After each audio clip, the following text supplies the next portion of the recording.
നഗരസഭ കാര്യാലയത്തിന് മുന്നിൽ റീത്ത് വെച്ച് പ്രതിഷേധിച്ച് യൂത്ത് ലീഗ്. അഴിമതി ആരോപണ വിധേയനായ നഗരസഭാ ചെയർമാൻ രാജിവെക്കണമെന്നാവശ്യപ്പെട്ടായിരുന്നു പ്രതിഷേധം. ലക്ഷം രൂപ നഗരസഭാ ഉദ്യോഗസ്ഥൻ കോഴ വാങ്ങിയ കേസിൽ വിജിലൻസ് രണ്ടാം പ്രതിയായി പേര് ചേർക്കപ്പെട്ട നഗരസഭാ ചെയർമാൻ സനീഷ് ജോർജ് രാജിവെക്കണമെന്നാവശ്യപ്പെട്ടാണ് യൂത്ത് ലീഗ് വേറിട്ട രീതിയിൽ പ്രതിഷേധം സംഘടിപ്പിച്ചത്. അഴിമതിയിൽ മുങ്ങിമരിച്ച നഗരസഭാ ഭരണത്തിനെതിരെയായിരുന്നു യൂത്ത് ലീഗിന്റെ റീത്ത് വെച്ചുള്ള പ്രതിഷേധം.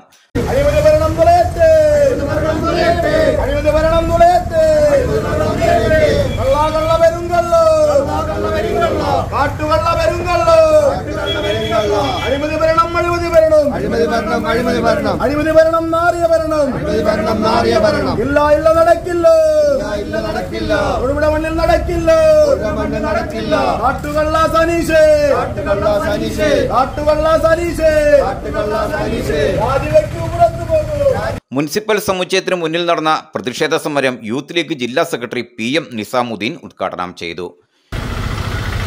ഇതുമായി ബന്ധപ്പെട്ട് കാലങ്ങളോളമായി ഇവിടെ അഴിമതിയുണ്ട് എന്ന് പ്രതിപക്ഷ കൗൺസിൽ അംഗങ്ങളും പൊതുവെ എല്ലാവരും ഒരേ ശബ്ദത്തിൽ പറഞ്ഞുകൊണ്ടിരിക്കുന്നു.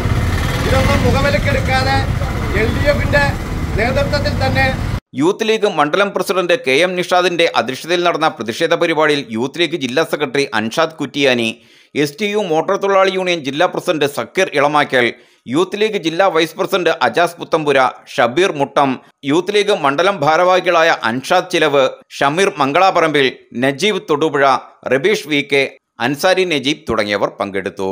News bureau, Thodupuzha.